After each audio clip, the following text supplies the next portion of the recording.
Hello everyone, it is Joe here from Omnipoke, the channel that brings you guys everything Pokemon.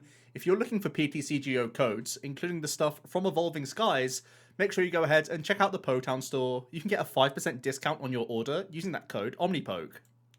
For today's video, we are going to be looking at Single Strike Gengar VMAX coming out from the Fusion Strike set.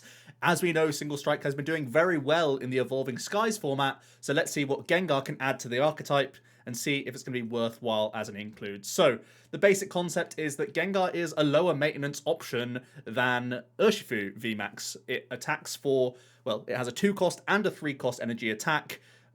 So you are less reliant on Houndoom, and that's really the big sort of issue or problem right now with Single Strike, is that your win condition usually revolves around the opening couple turns where you need to try and use lots of ball search and capture energies in the current list to get multiple Houndours down, and the way people beat you sometimes is that they can put you a whole turn behind attacking if they're able to boss up Houndours or snipe KO Houndours, and that can be a big issue for the higher energy attack costs of Umbreon and Urshifu. Whereas Gengar, you can just be a attach per turn style deck, just like you would be with something like Dragapult, for example, and you can still be attacking, and Houndooms in the back simply help you get your next Gengar ready to rumble, that sort of thing. So a lot less reliant on Houndoom is certainly a nice thing. Still having it in the background for your backup attackers and allowing you to stay in a 2-prize option is still really nice here. So of course, we're still leaning into the Houndoom a lot, but it means that that early game is a little bit less fragile than current Single Strike, which is really nice. And the attacks themselves from Gengar are pretty powerful, being able to punish V-heavy engines, most notably the new Fusion Strike deck, which relies on using Genesect V to top up its hand size. Usually they're trying to put multiple of those into play, and of course the Mew VMAX from Fusion Strike is going to have that dark weakness as well, so Gengar can punish that quite heavily. So as one of the sort of answers to the new Fusion Strike archetype, which is looking very solid, Gengar comes in as that answer. So let's have a look at the list. We are going to be playing a 3-2 line of Gengar VMAX, as well as a 3-2 line of Umbreon. It's how we see the lines of Urshifu and Umbreon right now in the current list, so not too big of a differential here.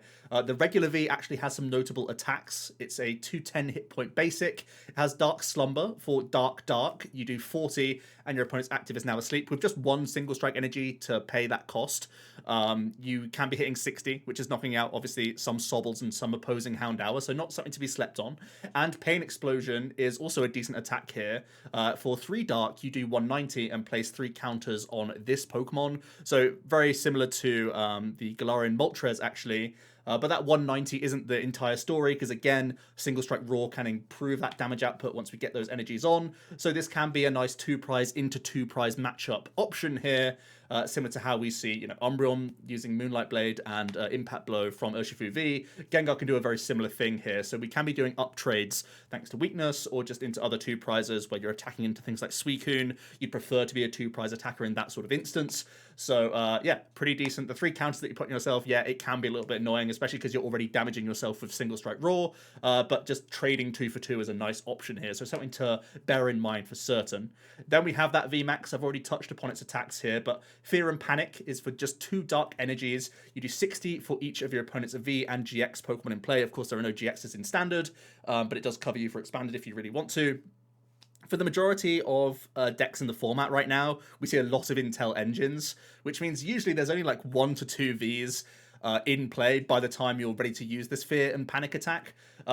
But really, that's not even that bad, because the Gmax Swallow Up does such good damage on the future turns that even hitting, an evolving V Pokemon for 120, 140, these sorts of numbers, when you incorporate the Single Strike energies, that sets you up nicely for a Gmax Swallow. So coming out the gate being a turn 2 attack option, not too bad, and it can still KO some of like the 1-prize engine style Pokemon, especially when you remember that we have Umbreon at our disposal to Dark Signal things up off the bench.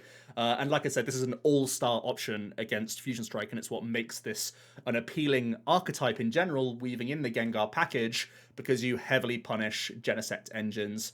and can take big prize swings with this card. Then you have the GMAX Swallow Up. 250 for 3 Dark is fairly efficient, especially when you have the single strike raw buffing this with those energies. So with 3 attachments, you can do 310. Not ideal here, and we don't have any other damage mod in the deck. We're not playing Zigzagoon, we're not playing Vitband.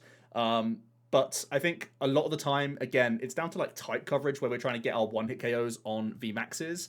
And also remember that there's nothing wrong with putting a 4th energy on here and almost pretending to be a Urshifu, and then you go up to 330, and then you are hitting 1-hit KOs on all sorts of things, and you don't have that painful discard afterwards. Instead, the text is that you can't attack next turn, but there are Hiding Darkness energies in this deck, and there are switches as well, so you can switch your Gengar into something with a Hiding Dark, move back out into to use that GMAX Swallow Up. So it can be a great finishing move. It does have that potential to go over the top when need be. It's not super easy. You need 4 energies to be single strike, so it's something that you can do with a combination of urns and whatnot in the later stages, but not something that you really look for 1-hit KO wise in those opening turns, but still does good numbers, especially with Fear and Panic as a turn earlier option to 2-shot things. So then we still have the Umbreon. It has a different weakness, which is super important because Gengar's weak to fighting, and that is pretty awkward when there's single and rapid strike Urshifu around. So having a grass weakness isn't too shabby here to be an alternate attacker. And we know that Umbreon is solid, usually looking towards that 2-shotting approach when you are using it as its own attacker. But having that Dark Signal is a great option here, so we can use an ability Gust rather than having to focus a boss's orders on that sort of card. Dark Signal can get blocked by Fusion Strike energy when it's attached to things, so bear that in mind. But in the majority of matchups, this is going to be a really, really nice option for you and cover the weakness, even though we are playing the majority of Dark types in one deck. We are going to be playing 1 copy of Single Strike Urshifu V. Impact Blow is still a really nice option as just a turn 2 tempo attack, especially when you have Single Strike Raw. That 180 can go up to 220 quite easily. Again, it can knock out Evolving V Pokemon when you have that Umbreon Gust option available to you turn 2. This is always live, and the Single Strike energy, of course, can count for that fighting energy attack cost. We have a colorless cost in here, so if we need to attach a Hiding Dark, if we need to attach a Basic Dark onto our Urshifu to fulfill the colorless cost, not going to be an issue for you. So we like that option just for turn 2 tempo, and actually gives you 7 decent leads in the deck with all of these V Pokemon.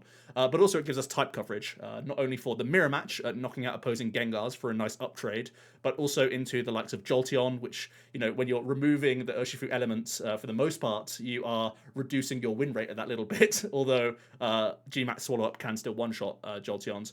This Urshifu is a nice uptrade option, so certainly something to bear in mind, and maintains a couple nice matchups with that dual type coverage going on, just as a tech option, really. Then we have 4/4 Houndoom.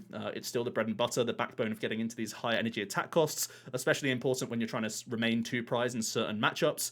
And we are playing a Crobat V, Dark Asset, just drawing us up a few cards is pretty nice in panic situations to get us out of some awful hands and giving us additional outs to not brick.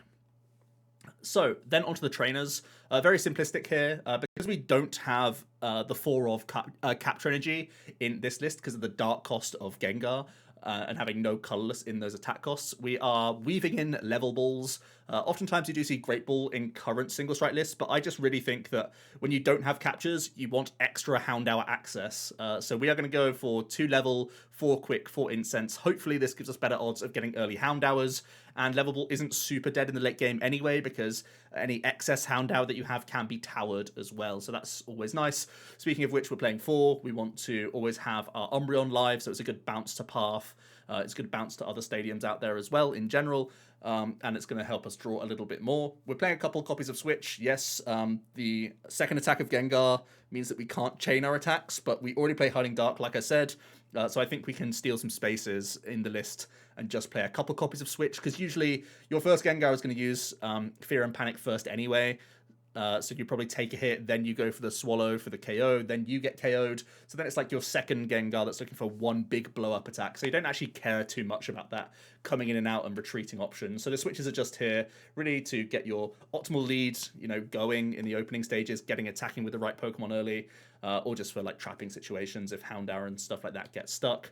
We're playing 3 copies of Urn of Vitality. Still a super important card because single strike energy is like really beneficial here, and it's how we accelerate. I don't think we need the full 4 copies though when we're not removing all of our energy with the Gengars quite so often. We're usually just needing 1 sort of reload, so still giving us 3 copies for a lot of access here, not making it a huge issue. And like I keep mentioning, there are some matchups where you will try and remain 2 prize based, like when you're up against Quad Genesect, when you're up against Suicune based builds, you want to still have a high earn count so you can just churn and burn your 2 prizes and just do an easy 2 for 2 trade every single turn.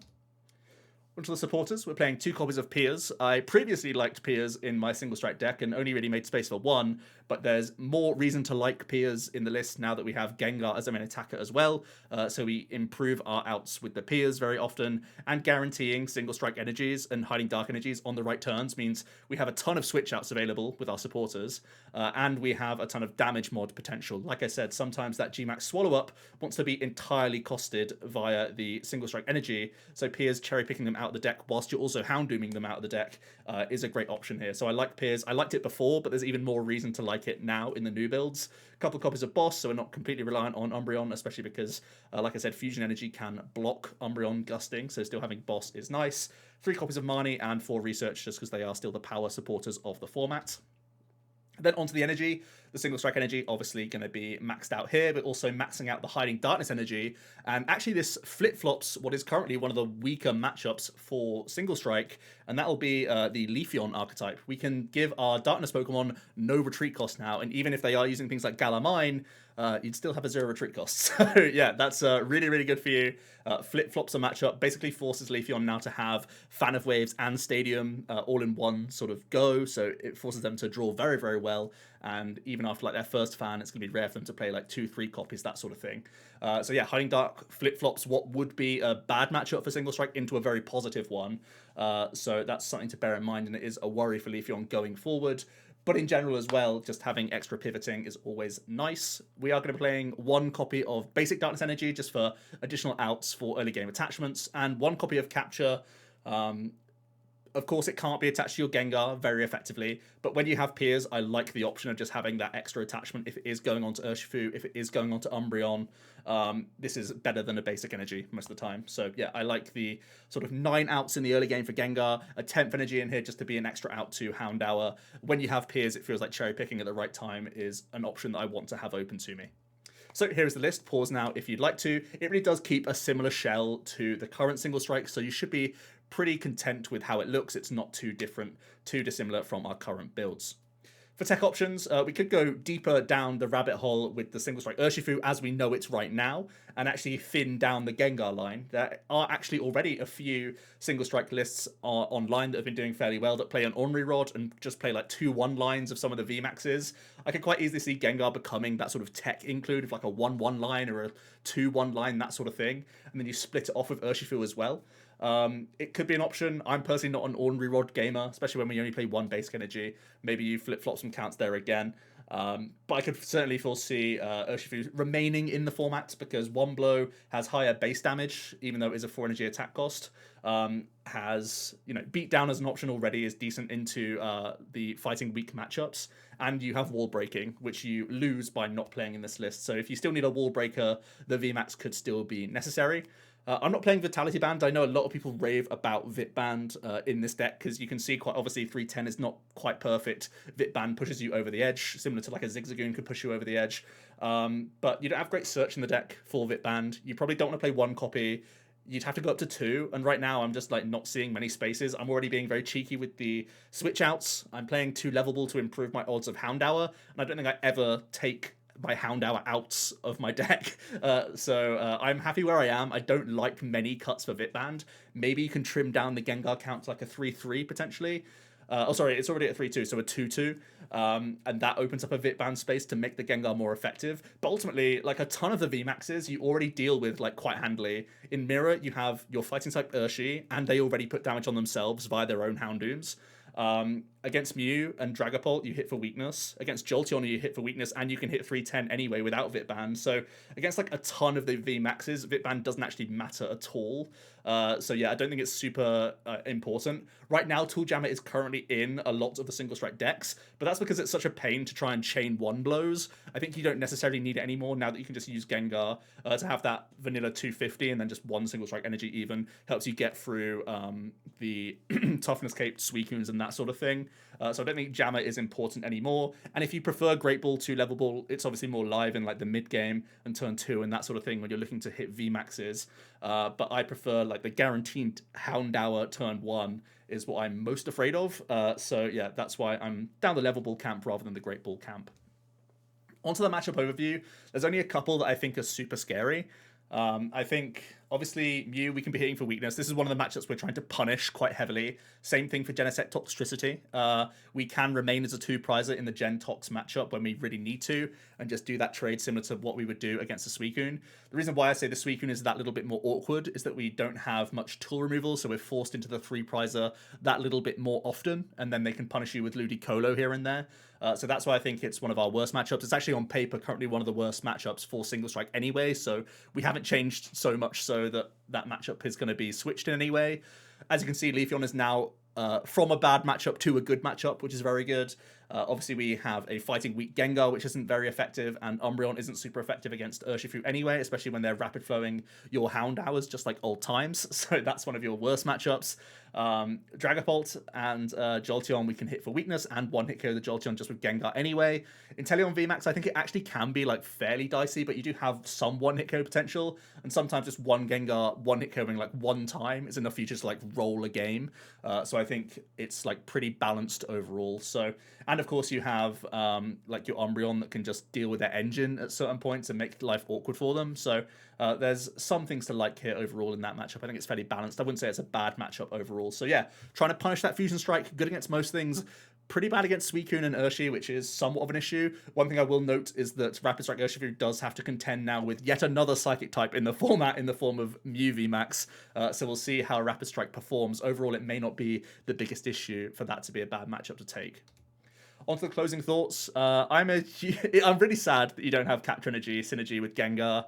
The pure Dark cost does make it quite limited in what you can do here. And Capture is just like so helpful for Single Strike. If anyone's been playing Single Strike recently, you'll know that Capture is like an optimal turn 1 attachment in a lot of situations onto either Umbreon or Ursh. And it really is sad when you don't have access to Houndour on those opening turns. That said, Gengar is less maintenance, so you can get away with turn attaching turn 1, turn attaching turn 2, so it's not the be all and end all. So it does sort of counterbalance in that regard, but it does feel a lot worse that you're not getting quite as set up in this build. So really, I think based on the metagame, we could easily see like thick Gengar with a Tech of Urshi, Gengar without Urshi at all, Urshi with a little splash of Gengar, sometimes pure Urshi Umbreon like it is right now. I think you can basically make a metacal week to week of Single Strike, and it does become more boxy. It's just an extra string to the bow of Single Strike that we know is very strong in general. Based on how much you like Gengar, how much access you have to Gengar, what decks are in the meta. If you start seeing an uptick in Leafeon, Gengar comes in with Hiding Darks. If you see an up or like a down tick in Fusion Strike, maybe you go back to Urshifu if you want wall breaking, that sort of thing. So I think you really just play it by ear. Gengar's an option here. Obviously, the list in front of you is one of the ones that is more heavily focused on Gengar, but you can tweak those counts quite easily and have a mix and match style approach. And I think that's how Single Strike will continue to be one of the top performers in the new set, because you're not super afraid of any of the new archetypes coming out. So, hope you enjoy this video, guys. I'll be back tomorrow with another deck list. Let me know what you thought about this list and how you think Single Strike will be performing down below. Thanks so much for watching. I'll see you in another video tomorrow. Cheers.